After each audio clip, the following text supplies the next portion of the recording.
Section 15 भारतीय साक्ष्य अधिनियम जब हम लोगों ने पढ़ा था लास्ट वीडियो में, तो वहां पर कुछ बात कही गई थी कि कुछ ही लोगों के स्टेटमेंट एडमिशन बन सकते हैं। ऐसा नहीं है कि कोई भी पर्सन आएगा, कोई भी स्टेटमेंट कह देगा और किसी फैक्ट को एडमिट कर लेगा, स्वीकार कर लेगा तो वो एडमिशन बन जाएगा, ऐसा नहीं है। सेक्शन 15 में ही लिखा है कि सेक्शन 16, 17 एंड 18 भारतीय साक्ष्य अधिनियम, और यही धाराएं सेक्शन 18, 19 एंड 20 होती थी इंडियन एविडेंस एक्ट में। वहां पर कुछ पर्संस बताए गए, उनके द्वारा अगर कोई स्टेटमेंट दिया गया, कोई एडमिशन किया गया है, तो वही एडमिशन की कैटेगरी में आएगा, अदरवाइज नहीं आएंगे। तो जब सेक्शन 18 तो मैं डिटेल में अभी आपको अगली वीडियो में पढ़ाऊंगा दोस्तों, बट उससे पहले मैं कुछ कॉन्सेप्ट आप लोगों को समझाना चाहता हूं। और section 18 Indian evidence act corresponding to section 16 भारतीय साक्ष्य अधिनियम, इसमें एक बात कही गई है कि एडमिशंस जो कर सकते हैं वो parties to proceedings and his agents, जो कार्यवाहियां हैं उन कार्यवाहियों के पक्षकार और उनके अभिकर्ता, ये ही स्वीकृति कर सकते हैं।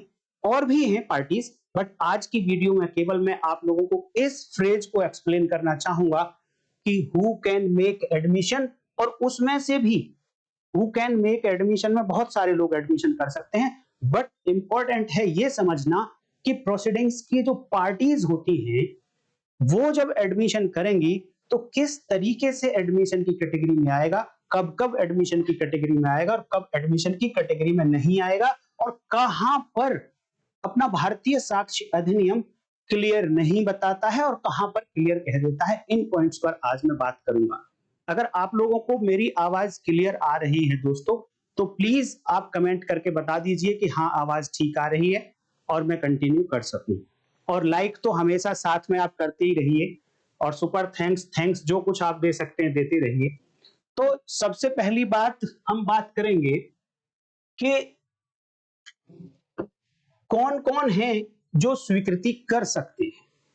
तो पहली बात कहती है पार्टीज टू द प्रोसीडिंग। ध्यान देना, देखिए वर्ड्स पर आपको थोड़ा कंसंट्रेट करना है। पार्टीज टू सूट लिखा है क्या मैंने? नहीं लिखा, मैंने लिखा है parties to the proceedings.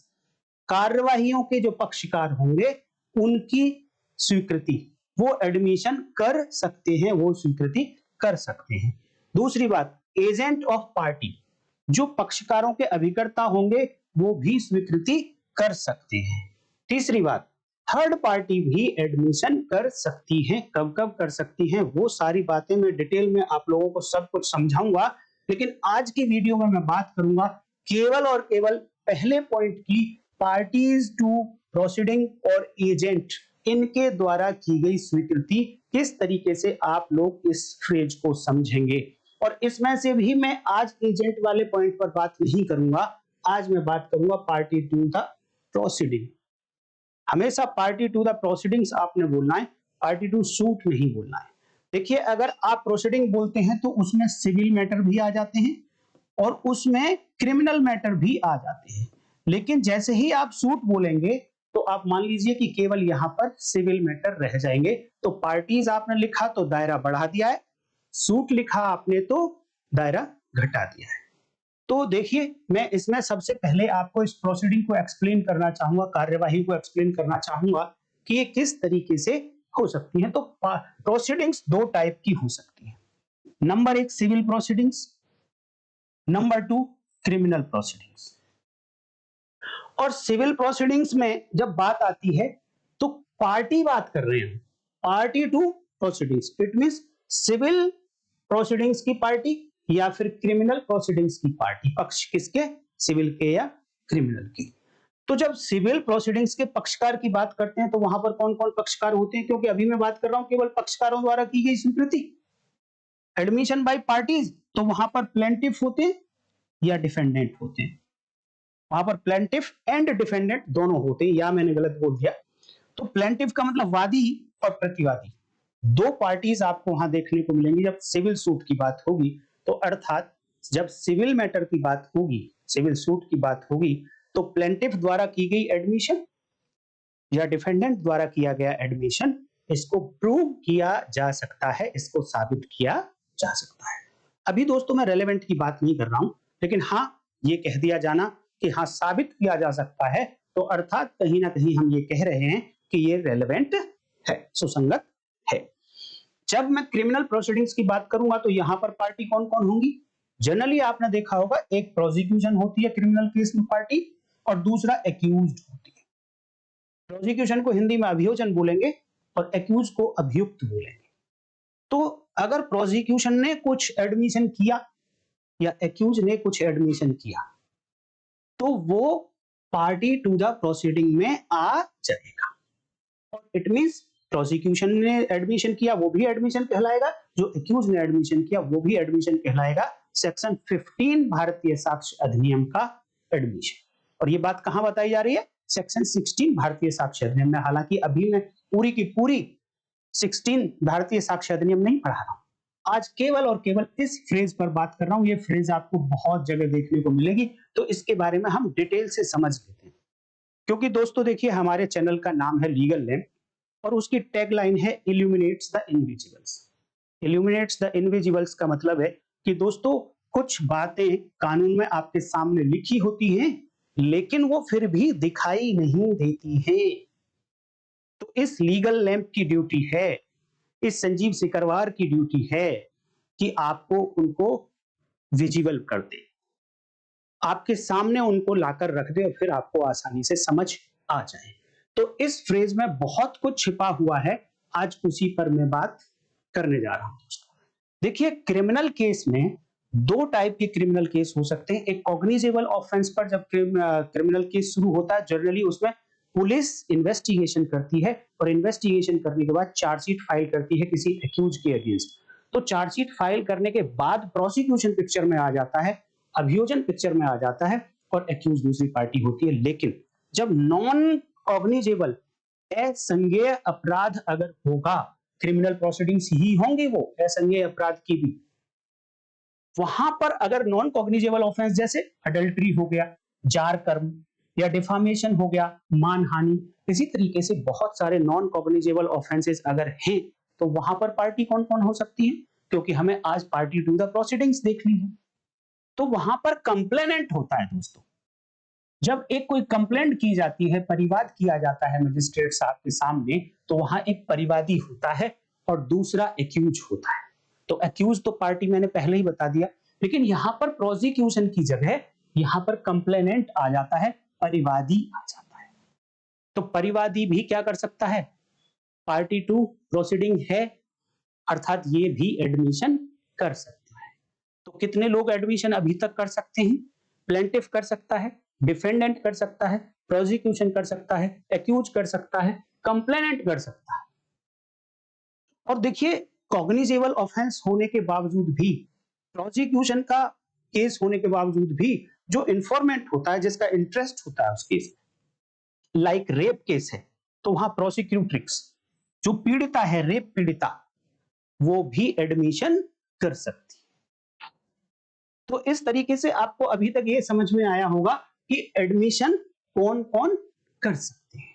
Party to the proceedings में एडमिशन तो बहुत लोग कर सकते हैं, पार्टीज के एजेंट भी कर सकते हैं, रिप्रेजेंटेटिव कैरेक्टर्स में जो लोग होंगे वो भी कर सकते हैं, और जो इंटरेस्ट डिराइव करते हैं कहीं से, वो लोग भी एडमिशन कर सकते हैं। वो बहुत डिटेल में मैं आगे आपको बताऊंगा। बट आज की वीडियो में पार्टी टू द प्रोसीडिंग्स, कार्यवाहियों के पक्षकारों में क्या क्या शामिल हैं, कार्यवाही में क्या शामिल है, पार्टी में क्या शामिल है। तो अब मैं बात करता हूं कि जब एडमिशन किया गया किसी भी पार्टी के द्वारा, सपोज जो पीछे अभी मैंने पार्टी बताई, इनमें से किसी ने एडमिशन किया, तो इस एडमिशन से रिलेटेड कुछ जनरल रूल्स हैं, कुछ सामान्य रूल हैं।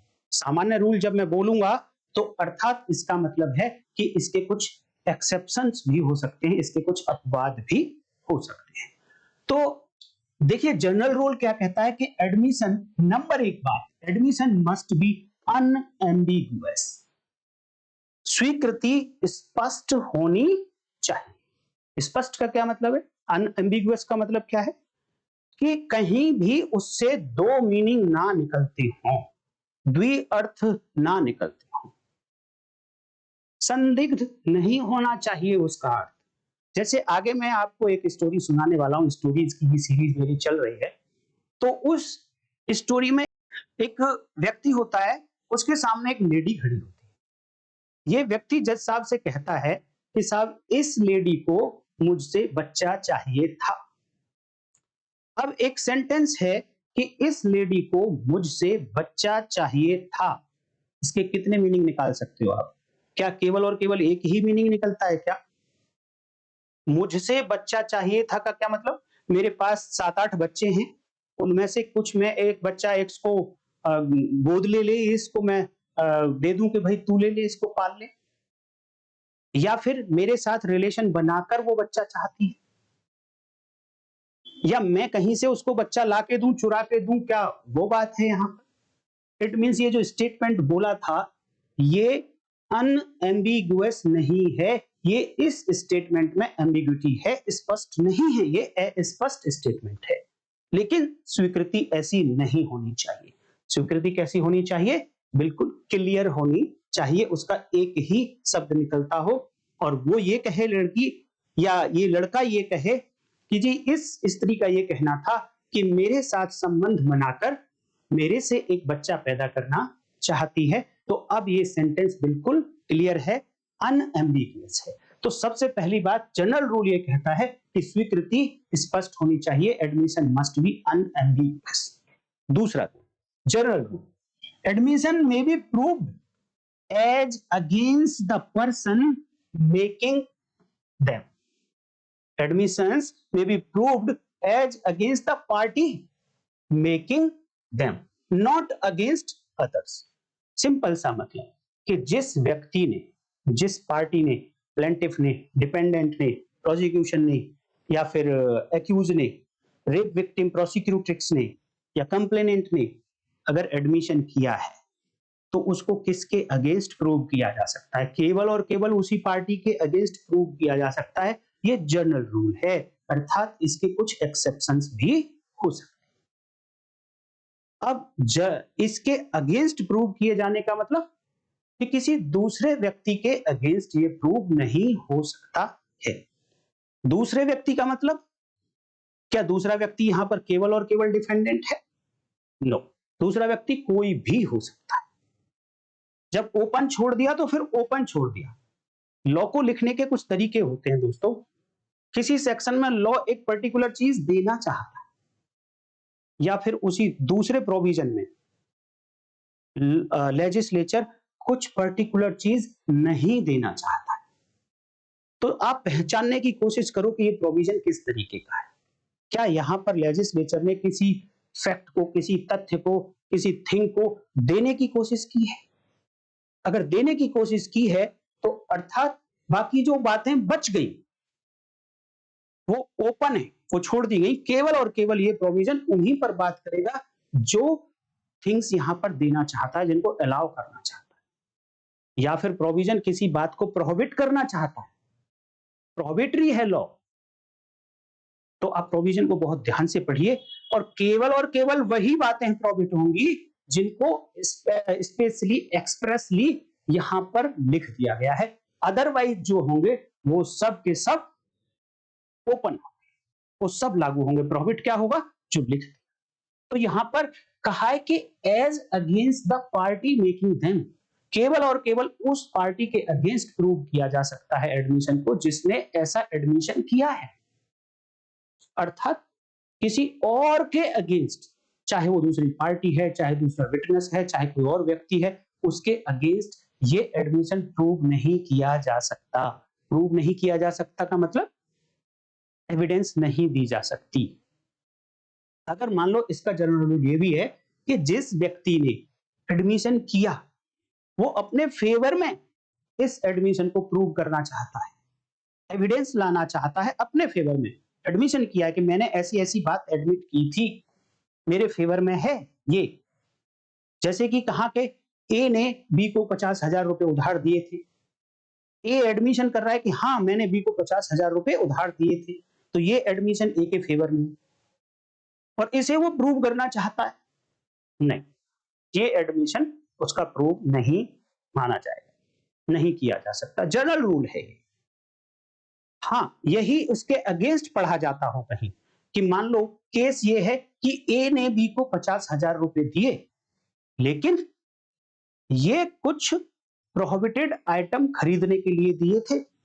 तो अब यहां पर ये जो ए का एडमिशन कहता है, ए यस मैंने बी को 50,000 रुपए दिए थे, ये ए का एडमिशन है, बट ए के अगेंस्ट प्रूव होने वाला है क्योंकि केस ऐसा है कि उसने प्रोहिबिटेड आइटम्स खरीदने के लिए बी को 50,000 रुपए दिए थे।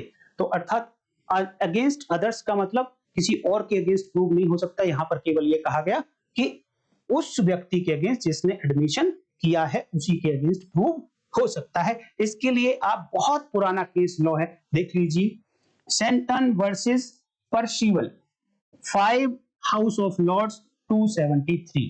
आप इसका स्क्रीनशॉट ले सकते हैं, आप चाहें तो लिख सकते हैं। जैसा कि मैंने बोला कि जनरल रूल है, तो अर्थात इसके कुछ एक्सेप्शंस भी हैं। तो एक्सेप्शंस देखिए, मैं आपको दिखाने की कोशिश करता हूं। सेक्शन नंबर, सबसे पहला एक्सेप्शन सेक्शन नंबर 8 भारतीय साक्ष्य अधिनियम, corresponding to section 10 Indian evidence act. Already हम पढ़ चुके हैं, डिटेल में पढ़ चुके हैं, आप लोगों को देखनी चाहिए वो वीडियो। दोस्तों, मैं दावा कर सकता हूं कि अगर आपको अपना भारतीय साक्ष्य अधिनियम अच्छा करना है, Indian evidence act, evidence law अच्छा करना है, तो मेरी एविडेंस एक्ट पर हर वीडियो आपको देखनी चाहिए। हर वीडियो में आपको बहुत अच्छी अच्छी बातें सीखने को मिलेगी। तो बात करते हैं अब सेक्शन 8 भारतीय साक्ष्य अधिनियम में ऐसा क्या एक्सेप्शन लिखा है कि जनरल रूल के अगेंस्ट जाता है। जनरल रूल ये कहता था कि केवल और केवल उस व्यक्ति के अगेंस्ट प्रूव किया जा सकता है एडमिशन को जिस व्यक्ति ने ऐसा एडमिशन किया है, किसी और के अगेंस्ट नहीं। तो section 10 Indian evidence act corresponding to 8 भारतीय साक्ष्य अधिनियम में जब आप पढ़ते हैं तो वहां लिखा गया है कि कॉन्स्पिरेसी को किस तरीके से प्रूव किया जा सकता है, षड्यंत्र के लिए क्या क्या एविडेंसेस दी जा सकती है, कौन कौन से फैक्ट सुसंगत होंगे, ये बात करती है सेक्शन 8। तो इस सेक्शन में जनरली कन्फेशन की बात हो रही है, बट एक्चुअली यहां पर कोई कन्फेशन जैसा वर्ड लिखा नहीं गया। तो देखिए वहां पर कहा गया था एनीथिंग सेड, एनीथिंग डन, कुछ भी कहा गया, कुछ भी किया गया। एनीथिंग रिटन, कुछ भी लिखा गया, किसने लिखा, किसने कहा, किसने किया। वन ऑफ द कॉन्स्पिरेटर्स, जो षड्यंत्रकारी है, एक से अधिक लोगों ने मिलकर जब एक षड्यंत्र किया, कॉन्स्पिरेसी की, तो उन षड्यंत्रकारियों में से किसी ने कुछ भी कहा, कुछ भी लिखा, कुछ भी किया, but before completion of this conspiracy, इस षड्यंत्र के चलते हुए, अगर षड्यंत्र एक बार पूरा हो गया, अब उसके बाद कुछ भी कहा, कुछ भी किया, वो सेक्शन 8 में सुसंगत नहीं होगा। आपको एक बात याद दिला देता हूं, ऐसी बातें आपको बहुत सीखने को मिलेंगी। ये वाली बात जो अभी मैंने बोली आपको सेक्शन 8 से पढ़ने से नहीं समझ आएगी, मेरी वीडियो देखने से ही आपको समझ आएगी। तो दोस्तों, एनीथिंग सेड, क्योंकि हम बात कर रहे हैं यहां पर एडमिशन की, तो एडमिशन जब पढ़ा था सेक्शन 15, तो वो रिटर्न भी हो सकता है, वो ओरल भी हो सकता है, वो इलेक्ट्रॉनिक डॉक्यूमेंट भी हो सकता है। तो मैं बात कर लेता हूं, मुंह से कुछ भी कहा, anything said by one of the conspirators can be proved as against, इसके अगेंस्ट प्रूव किया जा सकता है। जनरल रूल ये है कि मान लो ए, बी एंड सी, इन तीनों ने मिलकर एक कॉन्स्पिरेसी की, और जब तक कॉन्स्पिरेसी पूरी नहीं हुई थी तब ए ने कुछ कहा था, he said something in relation to this conspiracy, षड्यंत्र के संबंध में कुछ भी ए ने कहा, और उस ए ने जो कुछ कहा है, सपोज ए ने कहा किसी, मान लो अपने रूम में है ए, और यहां पर घूमता हुआ टहलता हुआ वो मुंह से बड़बड़ा रहा है और कह रहा है कि आज मुझे 20,000 रुपए तो मिल गए हैं ये एक AK-47 खरीदने के लिए, और वो मुझे सी से मिले हैं, तो कल को 50,000 रुपए और मुझे बी से लेने हैं, बस वो और मिल जाए। ऐसा वो अकेला इस रूम में खड़ा हड़बड़ा रहा है। लेकिन इस रूम के बाहर से जब कोई एक व्यक्ति निकलकर जा रहा था, तो उसने इसके इस बड़बड़ाने को सुन लिया। जो भी कुछ वो ए इसमें रूम में टहलते टहलते क्या कर रहा है, ये किसी फैक्ट को एडमिट कर रहा है कि मुझे आज 20,000 रुपए सी से तो मिल गए हैं, क्या करने के लिए, एक AK-47 खरीदने के लिए। तो यहां पर ये जो ए ने स्वीकार किया है, अपने आप से ही स्वीकार किया, बट बोलकर किया है तो किसी ने सुन लिया। अब ये जिसने सुन लिया तो ये फैक्ट हो गया, और ये फैक्ट इन इशू या रेलेवेंट फैक्ट से रिलेटेड है, जैसा कि सेक्शन 15 में बोला गया कि फैक्ट इन इशू या रेलेवेंट फैक्ट के साथ में इस एडमिशन का कोई नेक्सस होना चाहिए, उसका संबंध होना चाहिए, तो संबंध है। तो अब पुलिस यहां से जो निकल कर जा रहा था व्यक्ति, उसने सुना, इस व्यक्ति को लेकर आ जाती है इसके एडमिशन को प्रूव करने के लिए।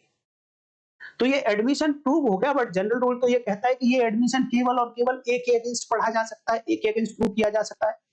लेकिन सेक्शन 8 ने कहा कि अगर एक कॉन्स्पिरेटर ने कुछ भी कहा है तो वो दूसरे कॉन्स्पिरेटर्स के अगेंस्ट भी प्रूव किया जा सकता है।